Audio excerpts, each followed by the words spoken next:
Assalamualaikum warahmatullahi wabarakatuh. Waalaikumsalam warahmatullahi wabarakatuh. Salam sejahtera untuk kita semua. Selamat pagi Bapak, Ibu, dan murid asal sekolah Prestasi Prima. Oke, hari ini kita akan memasuki sesi diskusi panel dengan tema apakah sistem zonasi masih layak digunakan dalam PPDB. Nah, tema ini dipilih karena setiap tahun PPDB selalu menjadi isu yang hangat dan sistem zonasi sering menjadi perdebatan di masyarakat. Nah, baik dari sisi pemerintah dan akses bagi siswa maupun kesiapan untuk setiap sekolah. Nah, dalam diskusi hari ini kita setelah menghadirkan beberapa narasumber dari berbagai sudut pandang hadir bersama kita. Yaitu pertama ada Bapak Jeriko sebagai Menteri Pendidikan, dan di sini ada guru yaitu Ibu Mutiara, dan juga di sisi kiri saya itu ada Amalia Putri sebagai orang tua murid, dan sebelah kiri saya itu murid bernama Abigail dari sekolah Prestasi Prima. Nah, saya selaku moderator akan memandu jalannya diskusi agar berjalan tertib, objektif, dan memberikan gambaran yang lebih jelas tentang masa depan sistem zonasi. Nah, baiklah tanpa berlama-lama lagi, mari kita mulai diskusinya. Oke, sekarang kita masuk ke sesi pertanyaan. Yang pertama untuk Bapak Jeriko sebagai Menteri. Dari data baru, apakah zonasi terbukti meningkatkan pemerataan pendidikan? Ya, saya setuju Bapak. Kebijakan zonasi sekolah di Indonesia memiliki bukti positif terkait peningkatan akses dan pemerataan jarak atau tempat ke sekolah. Tetapi belum sepenuhnya terbukti bahwa ia telah memastikan pemerataan mutu pendidikan secara menyeluruh. Oke, selanjutnya saya akan menanyakan kepada Bapak Menteri lagi, yaitu apakah pemerintah sudah menyiapkan rencana atau revisi penyempurnaan sistem zonasi ke depannya? Iya Bapak, saya setuju dikarenakan pemerintah telah menyiapkan rencana revisi sistem zonasi dalam PPDB dengan arah perubahan ke sistem yang lebih beragam atau 4 jalur dan penekanan pada domisili yang sah. Namun, karena masih dalam tahap pengkajian dan belum sepenuhnya diimplementasikan, kita akan perlu menunggu regulasi final atau peraturan menteri atau sejenisnya.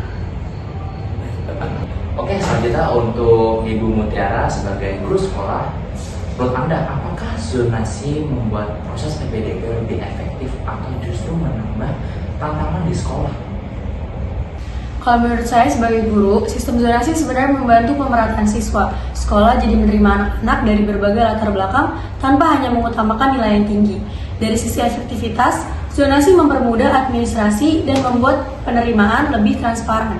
Tapi di sisi lain, zonasi juga membawa tantangan. Kami harus menyesuaikan proses pembelajaran dengan kondisi siswa yang sangat beragam, terutama di kelas awal. Guru perlu bekerja lebih keras untuk memastikan semua siswa bisa mengejar ketertinggalan. Jadi, zonasi efektif dalam pemerataan, tapi menuntut adaptasi besar di sekolah.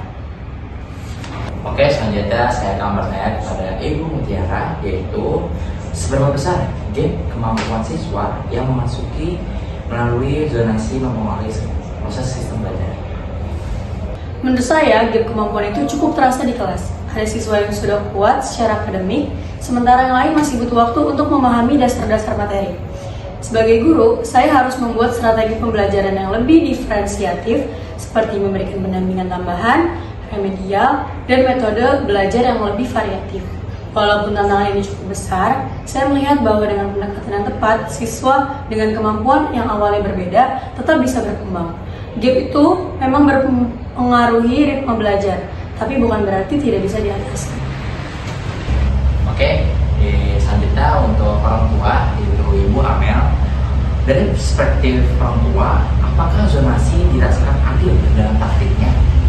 Saya sebagai orang tua, saya bisa bilang bahwa saya tidak setuju dengan sistem zonasi ini. Menurut saya, zonasi belum adil karena kualitas sekolah di tiap daerah masih jauh dari merata. Lalu, sekolah yang berada di zona rumah saya fasilitasnya kurang dan gurunya sedikit atau mutu belajarnya tertinggal. Jadi otomatis anak saya jadi dirugikan, padahal mungkin anak saya mampu bersaing di sekolah yang lebih baik, tapi terhalang hanya karena batas wilayah. Buat saya, sistem ini malah membatasi, bukan membantu. Oke, selanjutnya kita berikan pertanyaan lagi untuk orang tua siswa, yaitu apa keluhan paling banyak muncul saat PPDB dengan sistem zonasi? Di sini saya akan menjawab mengenai keluhan terbesar yang saya rasakan sebagai orang tua, yaitu di mana ketimpangan kualitas sekolah itu tersendiri. Saya melihat fasilitas di sekolah zona saya masih kurang, mulai dari ruang kelas, alat belajar, sampai tenaga pendidiknya. Lalu ada program pelajarannya pun tidak sekuat sekolah lain. Akibatnya, pilihan sekolah anak saya jadi sempit sekali. Dan saya khawatir masa depan anak saya ikut terpengaruh. Oleh karena itu, saya paham banyaknya orang tua akhirnya sampai meminjam atau memanipulasi alamat karena mereka merasa sistem zonasi belum benar-benar efektif. Baik. Oke, selanjutnya saya akan menanyakan kepada murid, yaitu Abigail. Jika zonasi dipertahankan, apa poin paling penting yang harus diperbaiki terlebih dahulu? Iya, menurut saya poin yang paling penting adalah pemerataan kualitas sekolah di setiap wilayah. Saya sebagai siswa, saya ingin setiap sekolah baik yang dekat rumah maupun yang jauh memiliki fasilitas kualitas guru dan lingkungan belajar yang sama baiknya. Dengan begitu, sistem zonasi jadi lebih adil karena siswa tidak merasa dirugikan hanya karena kebetulan tinggal di daerah tertentu. Oke, yang terakhir sini saya akan bertanya kepada murid bernama Abigail, yaitu apakah ada model penerimaan siswa lain, yaitu campuran zonasi atau prestasi tes yang lebih ideal? Ya, menurut saya model campuran zonasi dan prestasi atau tes bisa lebih ideal. Zonasi tetap digunakan sebagai dasar pemerataan, tetapi diberikan juga kuota khusus untuk siswa berprestasi akademik atau non-akademik atau yang memiliki hasil tes baik. Model ini membuat kesempatan lebih seimbang.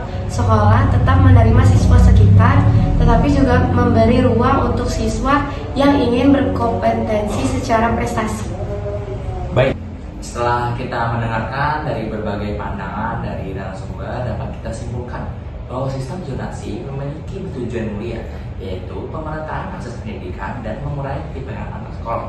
Namun, dalam pelaksanaannya masih ditemukan beberapa kendala seperti kesiapan sarana sekolah, persepsi masyarakat, serta kebutuhan untuk memberi ruang fleksibilitas bagi siswa berprestasi dan yang memiliki kondisi khusus.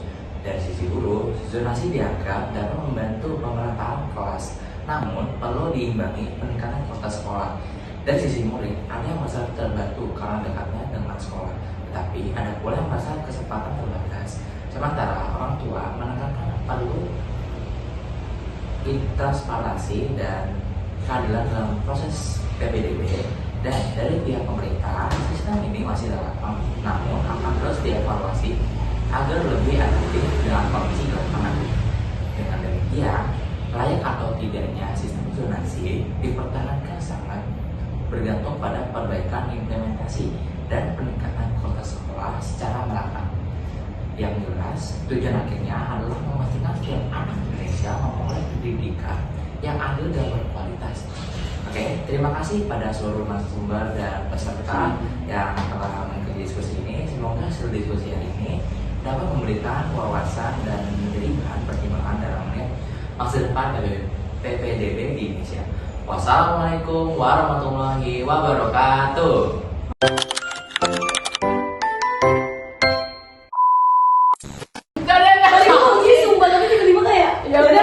Kaki lu kena dikit. Dari udah. Boleh. Ayo udah pulang. Mau ngebandalan outdoor. Nah, Aduh gawe Capek, lagi guys. sini cowok gawe. Ken. Let's go, gua menteri bos. Ho. Ku bawakan dukun dari Magetan orang ke dukun Jombang orang Mampang, ke dukun Ngawi orang